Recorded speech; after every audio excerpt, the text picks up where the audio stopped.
Hello physics students. In this video, I'm going to be talking about the physics of circular motion. So I could generate circular motion pretty easily. What I have here is a tennis ball on the end of the string, and all I need to do is whirl it around like this. And you see the tennis ball going in a circular path. But circular motion is so much more than this. Remember at the start of this course, I said that the goal of physics was to understand the universe. And that meant that our goal was enormous in size. We wanted to understand huge things like galaxies that are far away from us and black holes, things going around black holes. But it also meant that the scope of our attempt of understanding is also extremely tiny. We wanted to study things, not just atoms, but things within atoms, protons, things within protons. So that was the scale of what we were trying to understand. And with circular motion, it basically is all throughout that scale. Give you an example. Rather than the tennis ball, you can go a little bit bigger and maybe go around a corner of a car. And as you're going around a corner of on a road in a car, you're going around in part of a circular path. So it's cars going, driving around in the world. But also, you think about the world itself. The Earth is spinning around on its axis, so we're going around a circle around the central axis of the Earth. And then the Earth is going around the center of the sun through the seasons, 1 year around in roughly a circle. And then the sun itself is going around the center of the galaxy, around kind of in a circular path like that. So circular motion is basically key to understanding our entire existence in the universe, okay? And then even closer than that, even more common than cars going around a corner. Think about the atoms in this room, the air molecules between me and the camera. Within those atoms, there are electrons orbiting around the protons, kind of in a circular path. So circular motion is literally everywhere, happening all the time. So we really need to understand the physics behind that if we mean to understand all that, the molecules, the galaxy, the Earth going around. So that's the importance of this topic. The other thing I want to mention before I jump into the topic is that circular motion can be very difficult, not in the sense of you're going to look at these problems and there's going to be pages of calculations. I don't mean like that. I mean the concepts behind circular motion. They're actually easy if you didn't have certain prejudices already going into the topic. The problem is circular motion is like some of these other topics in science where you already have a set of experiences that lead you to believe certain things about motion in a circle, and those beliefs you have are most likely completely wrong. And when you have these preconceived notions, it's very hard for the mind to reverse and unlearn the wrong ideas, then learn the correct ideas. And then furthermore, even if you do that, you unlearn the wrong ideas and learn the correct ideas, and then you go away for a month or two, it's very likely that you forget the right ideas and revert back to the wrong, incorrect ways. So that's the challenge, is just getting the concepts right in the first place. So let's jump into those concepts now. By the way, this video is going to be all about concepts for that reason. So the entire video just about what's true in terms of the concepts, the physics behind circular motion. So the first thing is we want to figure out, the first point is that there's a force to keep you going in a circular path. You would agree with that because if there's no force, we learn that things travel in a straight line according to Newton's first law.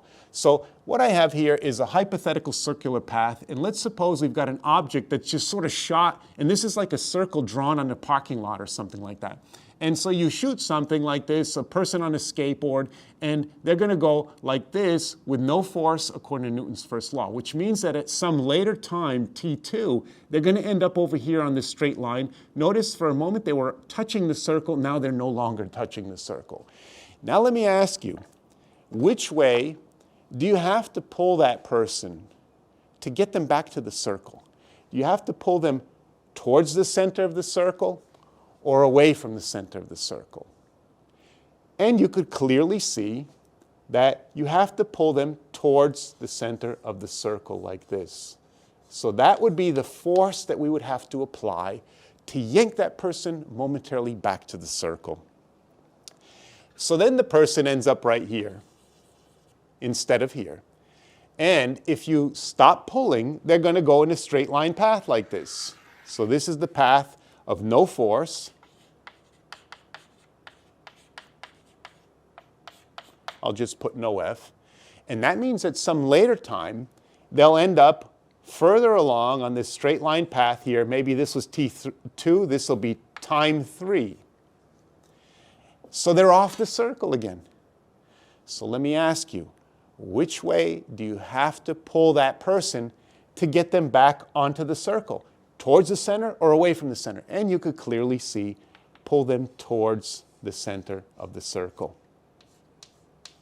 So you see that you have to continuously pull an object towards the center of the circle to keep that object on that circular path.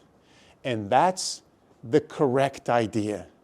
And we're going to talk about the incorrect idea in a moment. But first I want to move on. So by the way, if you need a moment, I'll create a pause so you could copy this whole. Oh, actually I forgot I have to add something. So what we want to say is that the force is always inward.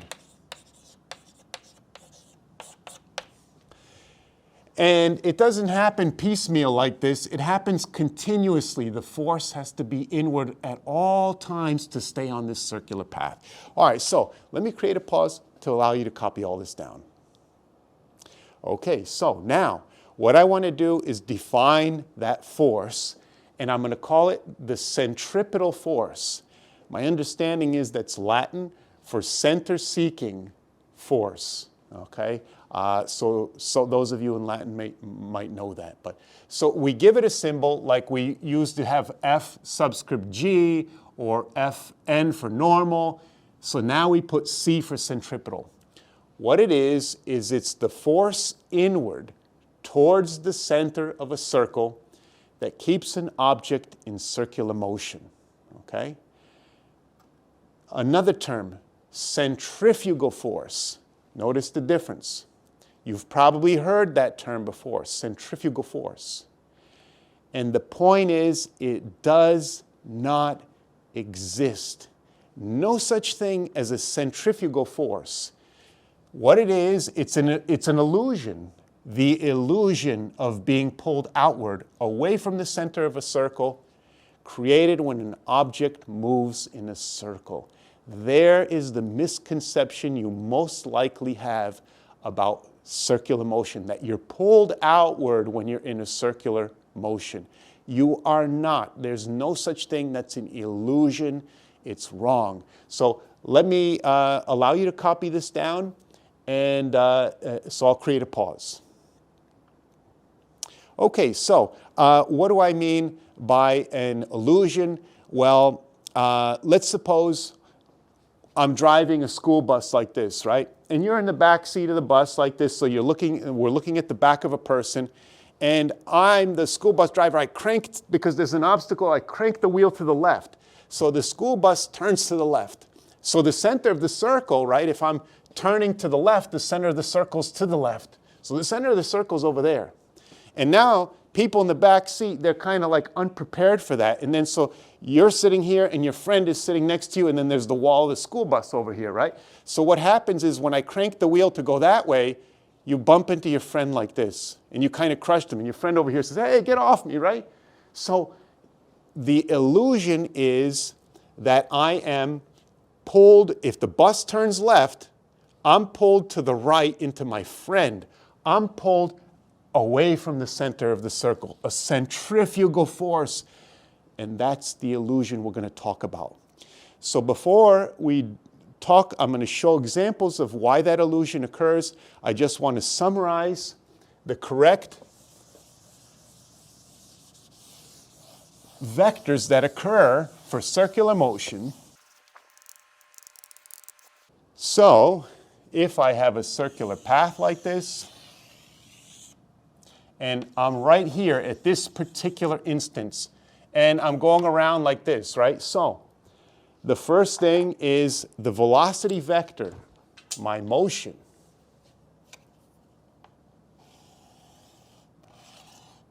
Is like this, tangent to the circle, that's my velocity.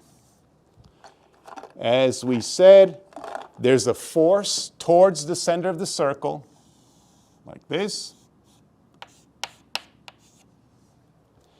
And Newton's second law, therefore, says that if there's a force, there must be an acceleration. So there's an A, and we put a C centripetal because we call it a centripetal acceleration. Okay? And tomorrow we're going to do more practice, but these vectors, we can calculate what they are. The centripetal acceleration is v squared over the radius of the circular path, and the centripetal force is mv squared over r. And another point is, yes, you are accelerating even if your speed stays constant. If you're going around a circle at a steady 30 miles an hour, around and around and around, you're never speeding up, slowing down, you're also turning. Remember, acceleration is three things, possible things: speed up, slow down, or turn. Okay? So we are turning. That's, even though this is staying constant, that's the acceleration in toward the center of the circle. Okay, so again, let's go back to this idea of why there's an illusion that you're pulled toward the outside. Okay? And this illusion can come from a lot of things, like the gravitron ride. It's a ride you're spinning around in a circle in a big room that looks like a washing machine. It feels like you're pulled to the outside wall, right? Or when you turn. So why does that sensation happen? Why do you have the wrong idea? In order to understand that, before I talk about the illusion that occurs when you're in circular motion, I want to talk first about linear motion. You could generate an illusion also. Let's suppose I am in a sports car like a Lamborghini. I'm the passenger, and I'm sort of just sitting there not paying attention, and I don't realize that my friend, the driver, he floors the gas pedal and the Lamborghini takes off. Now, if you watch that, you watch me in the passenger seat, you might see something like this, okay? Here's the seat behind me, and there's a cushion behind me. And so I'm going to leave a gap between my body and the board representing the seat cushion. The Lamborghini takes off, and what that means is that the seat, which is attached to the Lamborghini, starts accelerating forward and goes into my body and crushes the seat cushion, right? So the seat goes forward and crushes the cushion and starts pushing my body forward, okay? And in fact, if my head is sort of looking down because I'm reading something and I'm relaxed, then what might happen is, boom, it starts pushing my body forward, my head stays at rest, and the seat cushion comes and slams into the back of my head and starts pushing me forward. But I'm definitely pushed forward. You see the Lamborghini takes off. But me in the car, what I might think, if I didn't know my physics, is that the seat cushion got crushed, and somehow I got pulled back into the seat to crush the cushion. My head was leaning forward. Suddenly it hits the headrest because something pulled my head back like that and slammed it into the headrest. No, no, no. Nothing pulled my body into the seat. What happened was the car pushed the seat forward into my back and crushed the seat cushion. So the illusion is when I get pushed forward, the illusion is that I got pulled backwards.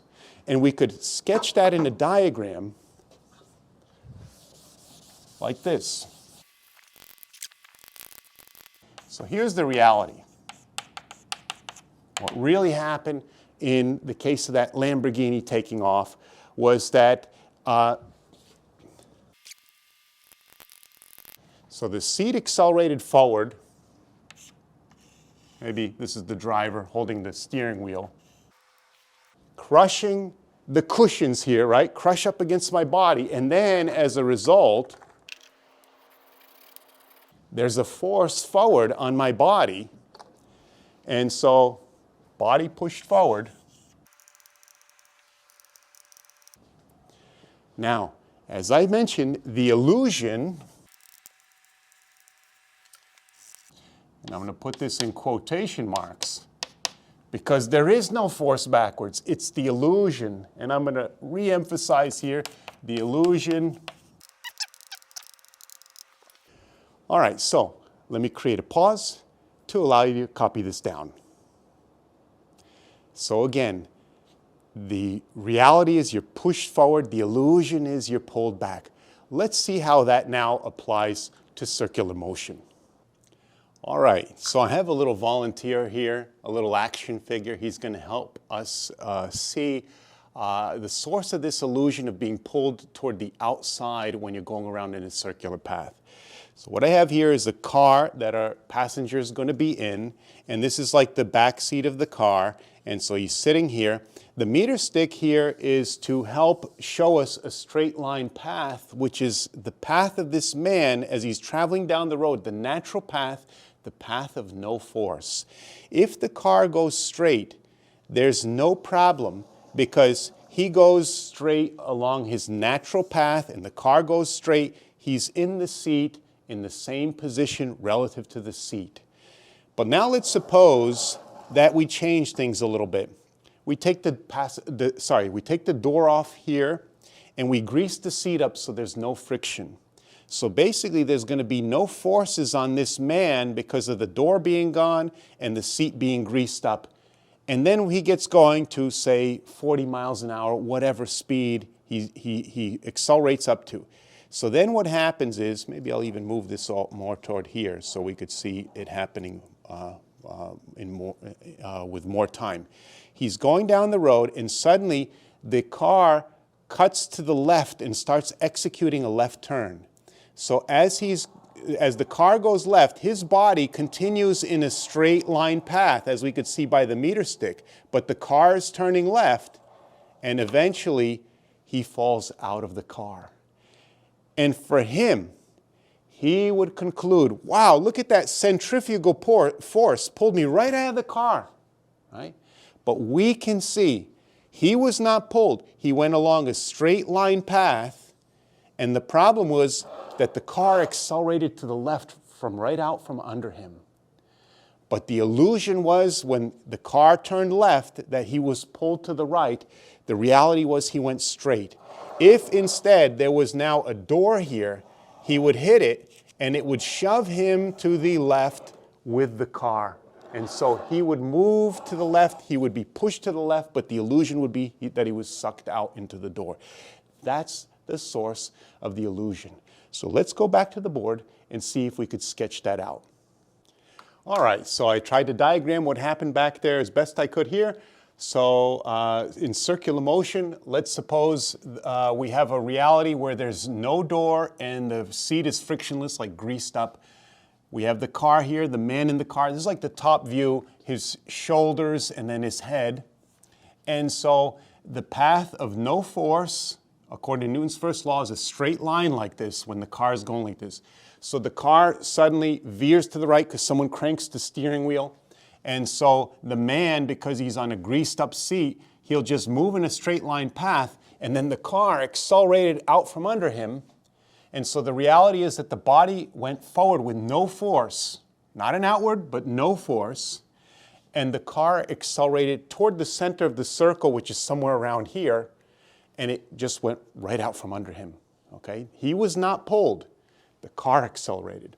The illusion was that he's in the car one moment initially, and then at the final, he's outside the car.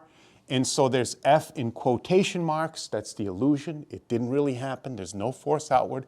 Person pulled away from the center of the circle, outward and out of the car. So linear motion, you're really pushed forward. You feel like you're pulled backward. Circular motion, you're really pushed inward, but you feel like you're pulled outward. The illusion of feeling a force the opposite way of the way you're actually experiencing the force. So let me create a pause to allow you to catch up with the notes.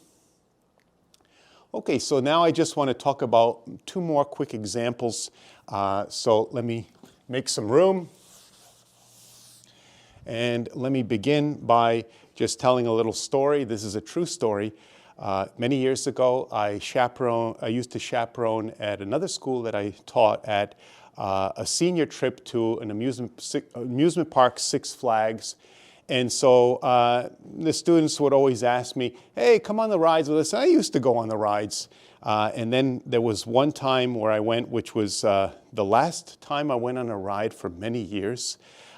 So we went into the Gravitron ride, and I mentioned that it looks like a giant cylindrical room, like a giant washing machine.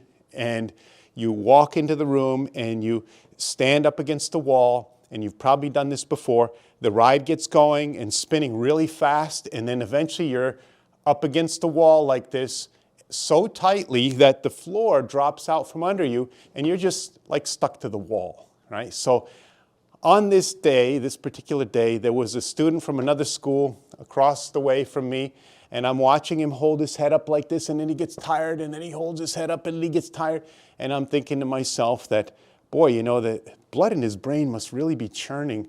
There's a lot of complex things that happen when you're in circular motion. You start changing the radius of motion. And so I look around a little bit more, and then a few minutes later, I look back at this young man, and he's like this. Got this horrible look on his face, and I think, oh boy, he's going to get sick. And sure enough, he gets sick, and he starts vomiting, but he's in circular motion very rapidly, so it's not the usual where the vomit lands at his feet. The vomit sort of goes around his face and goes to the back of his head, and I see it on the wall. Really disgusting. That was the last time, as I said, for many years, that I rode the ride, because after the ride, the machine wound down, and then the door opened, everybody's leaving, and I see a young, maybe college kid or something, comes in with a hose and looks very like, oh, you know, kind of puke again, you know, must happen all the time. They take the hose and sort of hose it down a little bit. And then in come the next group of people and go up against the wall. So all of a sudden I'm thinking about, well, how much of this vomit is on my back? So I didn't go on rides for many, many years because of that. Pretty disgusting. But we can now appreciate more accurately what happened. The old way, we would have said there was a centrifugal force pulling that vomit back at the person and into the wall. But as I said, there's no outward force. So what happens is this. Here's the ride. Again, the top view of a person like this, and I'm drawing them bigger. You know, maybe I'll draw them even bigger, like a head like this. And so they eject some vomit right here. This is the vomit. And this is the natural path of the vomit. And this is the natural path of the person. Oops. In other words, the path of no force. Now, if this happened in a bus that was going down the road at a constant velocity, what would happen is the vomit would end up here some later time, and the person's head would end up here at some later time. Okay, so there wouldn't be a problem. The vomit would just land at the feet, right? Because everything's moving sideways together. But this is the gravitron ride. The person is not allowed to go in a straight line path. They're pushed toward the center of the circle and they accelerate.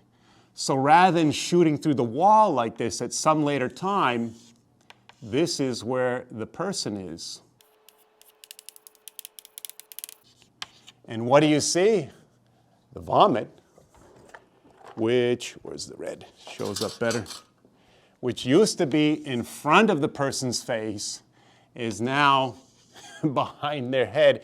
And so, you know, it's sort of, I guess I would say it would be pulled back, but that's incorrect. The correct explanation was the vomit was not pulled back. The person's head was shoved forward through the vomit. And that's really what happens. So the reality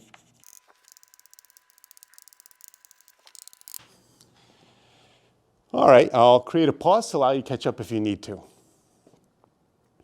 So, pretty gross example, again, of not being pulled outward, going straight, everything else went in the forward direction, okay, pushed in by the wall. So, another point I want to make is that, okay, this is kind of a nice, gross example of a ride and vomit, but it's also the physics of clothing in the washing machine spin cycle.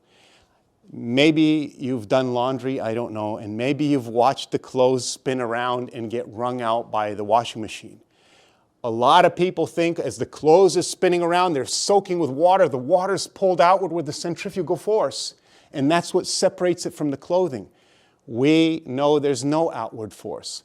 What happens is, instead of vomit, these are water droplets that go in a straight line path, but the clothes are yanked inward, and the water going in a straight line path goes through the little holes in the drum, and so it separates not because the water was pulled away from the clothes were pulled away from the water, which just went straight with no force.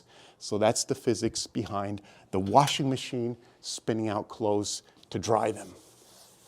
Another conceptual example.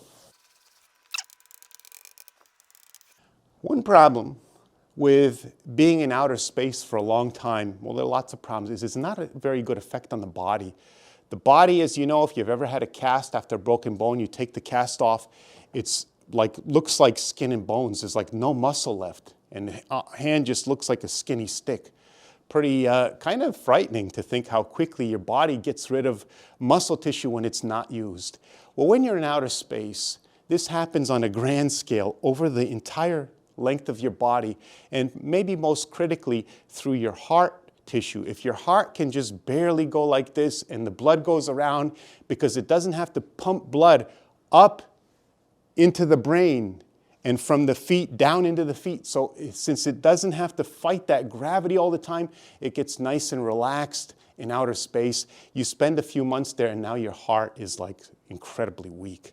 So in order to overcome that, if you wanted to stay in outer space for years maybe in a space colony, you would have to somehow create an artificial gravity. And the way that can be done is with circular motion. So let's suppose I've got a large cylindrical shape like this. And what I'm going to do is I'm going to spin this space colony, and that will mean that the people will be standing like this around the rim. And of course there'll be a ceiling, right? And so maybe it's like hollow in the middle, this is space, and this is the pressurized area. And people walk around like this. You would actually see the floor is circular like this, and if this were glass, you'd look up and you'd see the top of people's heads standing above you, okay? And so this would whirl around and create a natural or sort of an artificial gravity feeling. How, though? Well, there's no centrifugal force. And so if you drop something, things fall, right? So if I drop this tennis ball from over my head, it falls and hits the ground because there's a gravitational force, a real force pulling this down, and the ball goes from my head to my feet. and that's gravity. That's one of the effects of gravity. If this person performs such an experiment and lifts a coin or whatever, a ball near their head and releases it, okay? Once they release it, it cannot be in circular motion anymore. Things go in a straight line path. When they're released, that's Newton's first law. That's what we talked about throughout. So this coin will go like this. Again, path of coin, no force. So if there wasn't a wall or there'd be a little hole in the space station, this coin would go out in like this, a straight line in outer space. So it's going straight like this, and what happens is the person, though, they're pushed inward because of the floor, supplying a centripetal force to keep them in the circular path towards the center of the circle, C. And so at some later time, the person will be here with their hands still up here. And the coin will now be here. And the person will say, wait a minute, it was in my hand a second ago. Well, yeah, it was over here. And the person will say, oh, look, it was pulled down with the force of gravity. Not the case. It did not move like this, it went like this. The person accelerated in. So what happens is coin or whatever's dropped. So if you need a moment, I'll create a pause to allow you to catch up. Okay, so again, let me reemphasize, the coin was not pushed down according to this person. The coin went in a straight line. It's what happened is the person's feet were lifted up in a sense to meet the coin. And the body would not know the difference. It would feel as if there was gravity pulling down on this person at all times. And you could simulate that by using this formula and plugging in 9.8 for the acceleration, solving for v for a particular radius of a space station, figure out that speed, spin it at that speed, and everyone would feel like as if they were right on Earth, okay? All right, so that's it for today. A lot of concepts. Again, the key idea that in circular motion, there's a force only towards the center of the circular path. There's an acceleration towards the center of the circular path. You have this illusion, this sensation of being pulled outward when really you're pulled inward.